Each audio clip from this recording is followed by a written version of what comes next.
Hey everyone, and welcome back to Make the Music, and today we're going to be exploring how to get the sound from Olivia Rodrigo's single that came out a month ago called Vampire. Now, maybe you're not into the artist, but this is a good way to show you how to create and mix a ballad style track. I think no matter what genre you are in, you're always going to have an opportunity to do that. Create a track where it's maybe just a vocal and some accompaniment and really get it all to fit together. That vocal is going to be up front. It's going to need to be sounding good, but the accompaniment, it's also going to need to fill out the rest of the arrangement there. You can get the stems to this track 100% free in the description box down below. We'll send those to you, as well as you get access to all the other stems I've done for my Match the Sound projects. Anyways, let's get into the session here. So for this session, I just did the ballad portion of the track.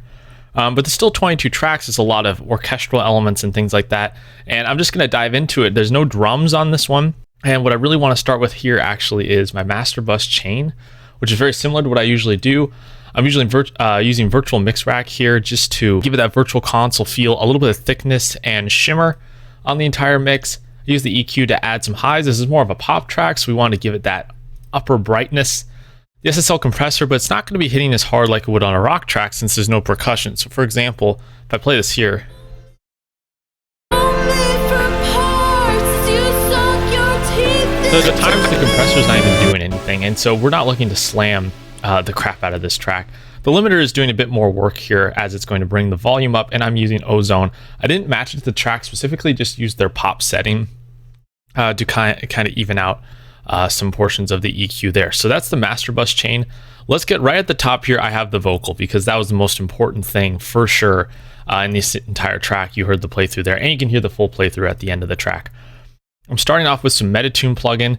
I like using it for tuning, but I like also using it as a doubler. So I've got 42% width and then a little bit on the dry wet. And what I'm going to do here is just disable these plugins and add them one at a time as we listen to the vocal here, so you can hear the changes.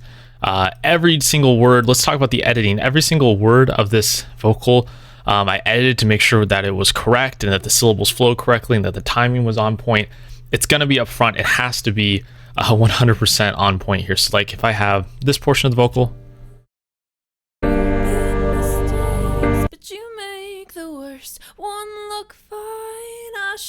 that's doing the doubling and the tuning. Then I had added the CLA Mix Hub light stereo here. This is sort of adding, it looks like a bit of top, maybe a bit of compression here. It's adding just a little bit of line gain, nothing too crazy with this setting here, to be honest. Not doing a whole lot here. Just some EQ, adding some mid-range, it looks like, taking out the low lows and taking out high highs. I was using a microphone, one of the Slate microphones that has a lot of super bright top-end information. I don't need all that there. This vocal is bright, but it's not super ultra crispy like in the 20K range. You can hear the clarity in the vocal is improved quite a bit. Real big mistakes, but you made. I used to think I was smart, but you. And then I added virtual mix rack. There's going to be a lot of processing going on here. I think I might have added something from the virtual mic collection. I usually do that. Yes, I'm using the gate. Then the Neumann U87, this is great. I love throwing this on. It smooths out the vocals so well, which is kind of the intention of the Neumann microphone anyways. Added a bunch of brightness here, some more thickness and shimmer. It's just making the vocal just sound smooth but also bright. And then I used the LA2A compressor as opposed to like 1176, which is more of a rock style compressor. This is more of a pop style. I should have known it was strange. You can really see the LA2A hitting hard like on these loud parts.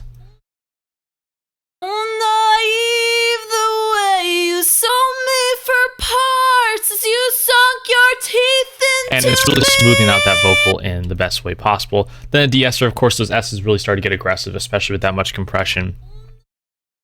So it's just doing a bit of general like multi-band compression, but on those S's, it's doing work there. Nothing too crazy. Then I'm using multi-band compression to make sure the vocal doesn't poke through in a very harsh and aggressive way.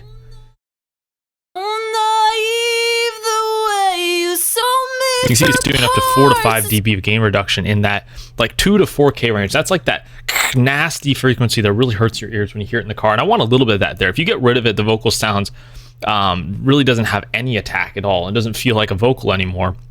But you want to take some of that out, so when the vocal gets really loud and it's hitting the compressor hard, it's not piercing and just like demolishing your ears. So I do that to rein that in there. You want to have a healthy balance of that. Then a limiter just to smooth the entire vocal out.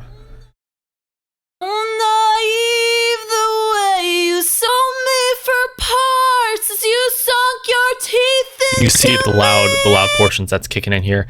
Then I add the Valhalla Supermassive. This is a free reverb plugin to add, a bigger background reverb. There's not a ton of ambience on this vocal. And then I added the Lustrous Plates plugin. This is a really great plugin by Slate, just to add another flavor of reverb to it. Real big mistakes, but you made just adds a ton of vibe to the vocal. So if I take all the plugins off, real big mistakes, but you made overall it was a solid performance. We just add the proper processing here. So that's the main vocal. For the piano here, I used Addictive Keys by XLN Audio. It looks like I used the Intimate preset here. Seemed to work quite well. EQ, it didn't need all that low end there. And then I'm adding some brightness and some thickness back in. Overall, it just needed to be brighter. There's a second piano that comes in near the pre-chorus part. This is another Addictive Keys patch. Then there's a bass synth that comes in that pre-chorus part, and it sounds like this. I'm using an Anna 2 sub patch there with a limiter on it. Anna 2 is really good synth. It comes with the Slate stuff as well. It does eat up a bit of your DSP, but it does a good job at emulating a lot of these sounds here and covers the stuff Expand can't do. So I'm using the Batty preset with a limiter to make sure it didn't get too out of control. Then there's some FX components that are kind of acting as risers. I have a snare roll that I did in Superior Drummer, just to make sure that swells. Cymbal swell. Then there's a couple distorted synths you'll notice in the track that start to rise as that pre-chorus heads into the part without any instrumentation. And those are two Anna 2 patches that I add some distortion to. Then I added this sweep. This was just a sample. So together, all those swelled components sound like this. It'll help the track build. And then I also note that for the vocal, I also automated the reverb off on those last few lines, because you don't need the reverb. You really want that to feel intimate, I should say. Now for the strings, I put the massive arrangement. There's also a little choir section as well. For some of it, I'm using just Expand patches, just like big legato strings or little choir sets.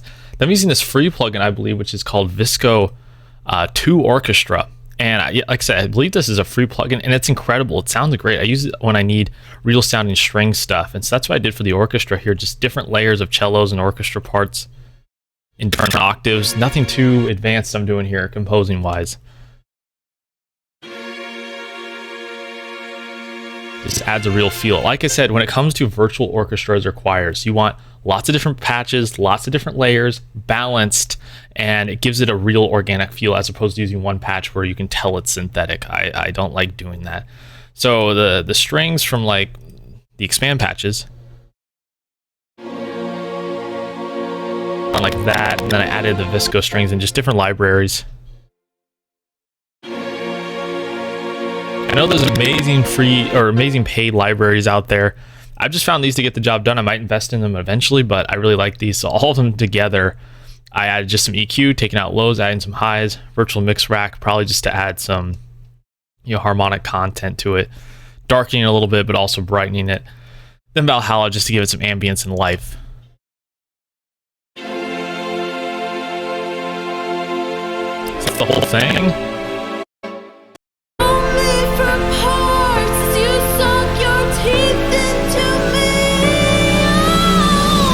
So there you go. That's the entire track. Pretty simple here. A little different kind of breakdown than we usually do, but that's how to recreate the ballad part from Olivia Rodrigo's Vampire. I'm going to do a full playthrough of the song. Like I said, you can get the stems for free in the description box down below. If you have any questions, leave a comment down below and like and subscribe to the channel to see more of these breakdowns. Anyways, here's a full playthrough, and I'll see you guys next time.